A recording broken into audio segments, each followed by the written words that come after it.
Welcome to Courageous Conviction. Remember that Jeff and I record each Saturday 5 episodes. So please hit the like button, subscribe so you catch all 5 episodes. We usually start out with one theme or topic. We have to go down a lot of rabbit holes to really understand it. Some things are more sensitive than others right now, what's going on in the world. So hit the like button, subscribe, and let's jump into this video.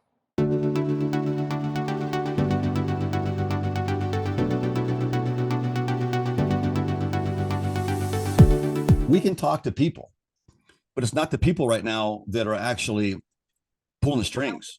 It's the secret combinations that are causing the divide, and they're going to keep doing that because they've got it with the whole lockdown thing we just did, and we took that too easily. We ran too free. We gave up freedoms too easily. You know, most states and most people did, and I'm not included in that. I did not. I was disobedient with that. I saw right through that because I had been studying and I saw it coming. And I even said to my people down there, my students, I said, there's going to be this black swan event. Something's going to take place that's going to first break down for our freedoms, and something's coming. Something's on the cuff of coming right now. And boom, here we go. We're in this. Yeah. And it wasn't because I had some sort of revelation. I just study. I just read. I know these things, and I compare it to scriptures. So I keep that balance. The whole Section 88, 77, 81, right? What this podcast is really all about. And you can see it. It's not that difficult to see it. My point being that with the agenda, the 2030 agenda, 2050 agenda, they are not going to allow us to unify. And there's actually laws coming down that are trying to keep us from actually grouping up. Well, now they're the laws saying they're trying to pass laws to keep them grouping up that would train any type of tactical style or any type of tactical defense, self-defense, right? You can't have more than 2 people. Good luck with that, you know. And what's going to come down to, people are just going to do it more. Well, what's going to come down to is, you'll create this black market, right? And so what's going to come down to is that people won't even be able to do martial art courses anymore. We're not going to be able to gather for religion anymore purposes because that is a threat that causes war. And in Marxism, religion and private property are some of the 2 key factors of what caused division, right? So they say. And so this is going to be something they're going to take from us. And I did a video yesterday that I sent out. And it causes division when governments try to take those things away. It causes division when governments think it's okay to take religion away and to take private property. Then people resent that and will stand up and say, no, you're not. And then here's the argument, Jeff. You look at the war right now with Israel and really Israel and Islam, because you got groups of Islam that are actually fighting against Israel. This is a long battle from Abraham's children, right? This goes all the way back to Ishmael and Isaac. And this comes back from this whole thing comes back all the way back then up to now. It's a religious war, and this is one of the points that they look to, and even back in Marxism would look to this from Karl Marx, right? When they were writing all this BS that would be this utopian society, a godless society, they even would look to that and say, well, look at this long going battle. Many people are killing me. People are going to die over religion. So that's something that definitely is on the chopping block. And I don't think that we're going to be able to find a happy ground on that. They don't want religion, right? And we do. And so there's going to be that religious battle for religious freedom again, just like took place, really, if you want to, with when we first broke away from Great Britain to become a nation. Those are battles we will die on.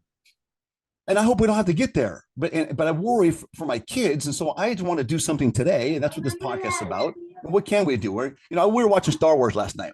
I think it was 3. And I recommend people go back and look at that right now and watch that and compare that to what's happening today in our government and in society and the deception that's there and how Padme says, so this is how freedom's lost, with thunderous applause. And this is what you see going on right now. Thunderous applause with the attacks on Elon Musk and Donald Trump right now. But if they can do it to them, they can do it to any of us. And that's private property rights. You take private property rights away, what do we have? What do we have to work for? Right? What are our kids going to have in the future? We can't prepare for them. Now, apparently there's going to be this 1 percentile that's going to be outside of the groupings of control. And those are going to be the rebels. And it's kind of funny because that's how it's depicted also in Star Wars.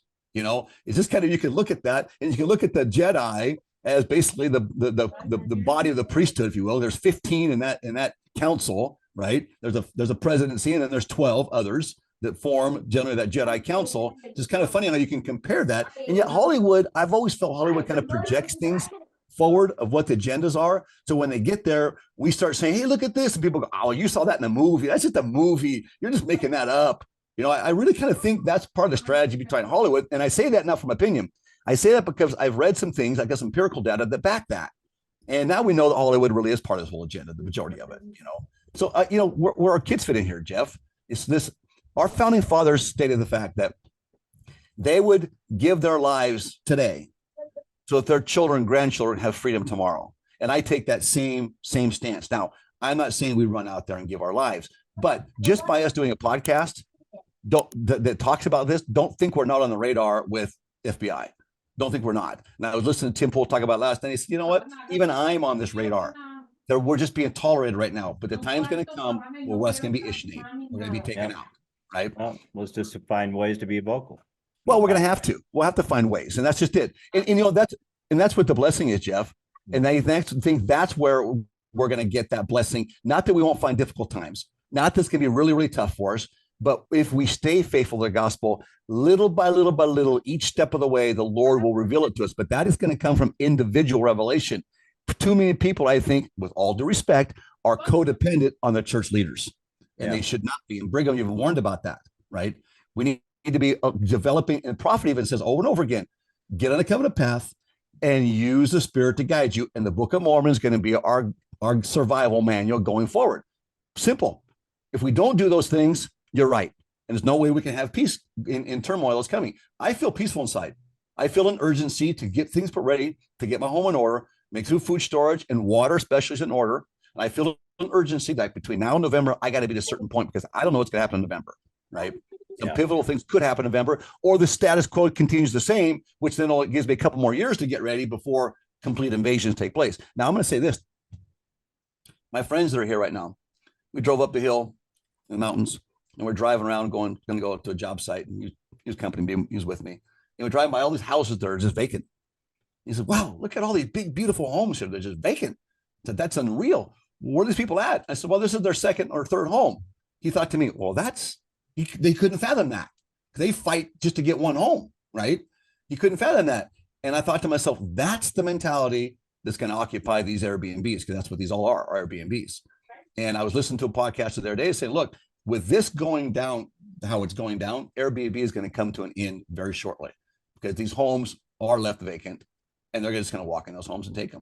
And in blue states, they're going to have the right to take the homes, especially where I'm at. And it's just, we don't have a governor here that looks for the people. This guy is all part of the agenda, and he wants to be one of those leaders, right? So, and this governor even announced, I saw in the news the other day, that he is running abortion ads in the state of Alabama and teaching the girls how they can leave the state of Alabama and travel to get abortions in certain states. And he's doing packs here in California where people can, I don't know if they can come here or where they can go. I haven't seen the whole ad. I read an article about it.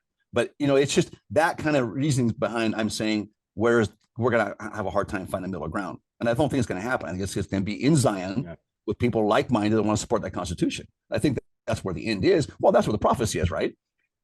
Yeah. Supporting the Constitution. And in the end, I think that's what will, displace the Gadianton robbers, those secret combinations, but and staying true to the gospel, and eventually, as long as we stick with it,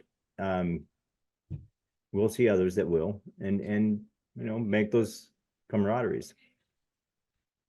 Now, I came home from church the other day and I thought, I just don't want to go this ward. Let's just go to the Latino ward. We can do that. We can go to the Latino ward because my whole family's Latin. And so we can go there. We have that choice. And then, like my friend said, you know what, Eric, I went to the bishopric all these years and I couldn't stand working with the bishop I was working with. I had to go there all the time and just do my job and do it the best I could do until I was released. And I just put up with it. And he said, I've grown from that. And I think we should stay at this ward. Well, why would we go there if we're not welcome there? He said, well, let's go there and make them welcome us, and that's kind of his attitude. And my wife looked at him and looked at me and I thought, well, it's easier for me just to say I'd rather go to the Latino branch, right? I'm not going to not go to church because of these people. But in the blue states, blue state conservatives are not true conservatives. And I was talking to this lady the other day who was looking at a job, and she said to me, she's Christian, and she came from the Bay Area up this way, and that's kind of the problem up here. We got that mixture of coming with this half and half mindset. And she said to me, she says, you know, I left the Bay Area because they're full of fake Christians. And I said, well, don't think you're going to find much better up here either, because there's a lot of people that are fake Christians. They say it and they talk it, but they don't really do it or mean it. And when it comes down to it, they protect their own, right? And their own little cliques. And she said, well, you know, I'm hoping that's going to be different up here, but that's exactly what it was there. And I said, well, I think it's a problem nationwide in the Christian religions today, right? Like you were saying earlier, it's not just our church, not just the LDS. Everybody. I think it's an issue across the board of forgetting, you know, not being Christ-like and painting a picture of a teddy bear Jesus instead of one that actually stood for truth, right? And we were reading Jesus Christ the other day with my daughter, and it's talking about how Christ represents truth. He is the example of truth, and he always stands for truth. And I thought to myself, so where are we missing this? I don't know. What do you think? You know, I think finding truth it's not subjective. You know, truth is truth. You know, do I worry about other people that don't have the fullness of the gospel, or they don't have even the gospel in their lives? They might have, and yet they don't seem to search for truth. There seems to be a lot of that. But, you know, the contention side of things is where, you know, I've gone down that road, and I kind of think that, you know, that'll do more harm to me and to my family, you know, going that route. You know, so, you know, I don't advocate for being sympathetic toward people that don't look for truth. You know, it just is becoming less and less a part of my agenda, to where if that's their choice, you know, because choice is important, those consequences will come to them, you know, and you know, I will be vocal about it, you know, when it comes to this podcast, when it comes to being able to talk about things like even at work with my Democrat friends that wanted to start talking about, oh, you know, love is love and abortion is great. I'm like, no, it's not. You know, it's just not. I mean, because when you really have the Spirit of God, those things don't really sound good in those conversations, because they've heard those bullet points, those talking points, or whatever you want to call it, for so long.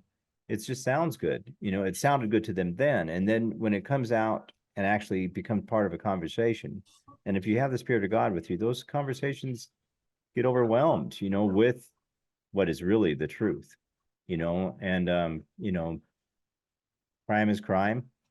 Love isn't just love, you know, it's not. And there's a way to see things. I thank you for being with us on Courageous Conviction.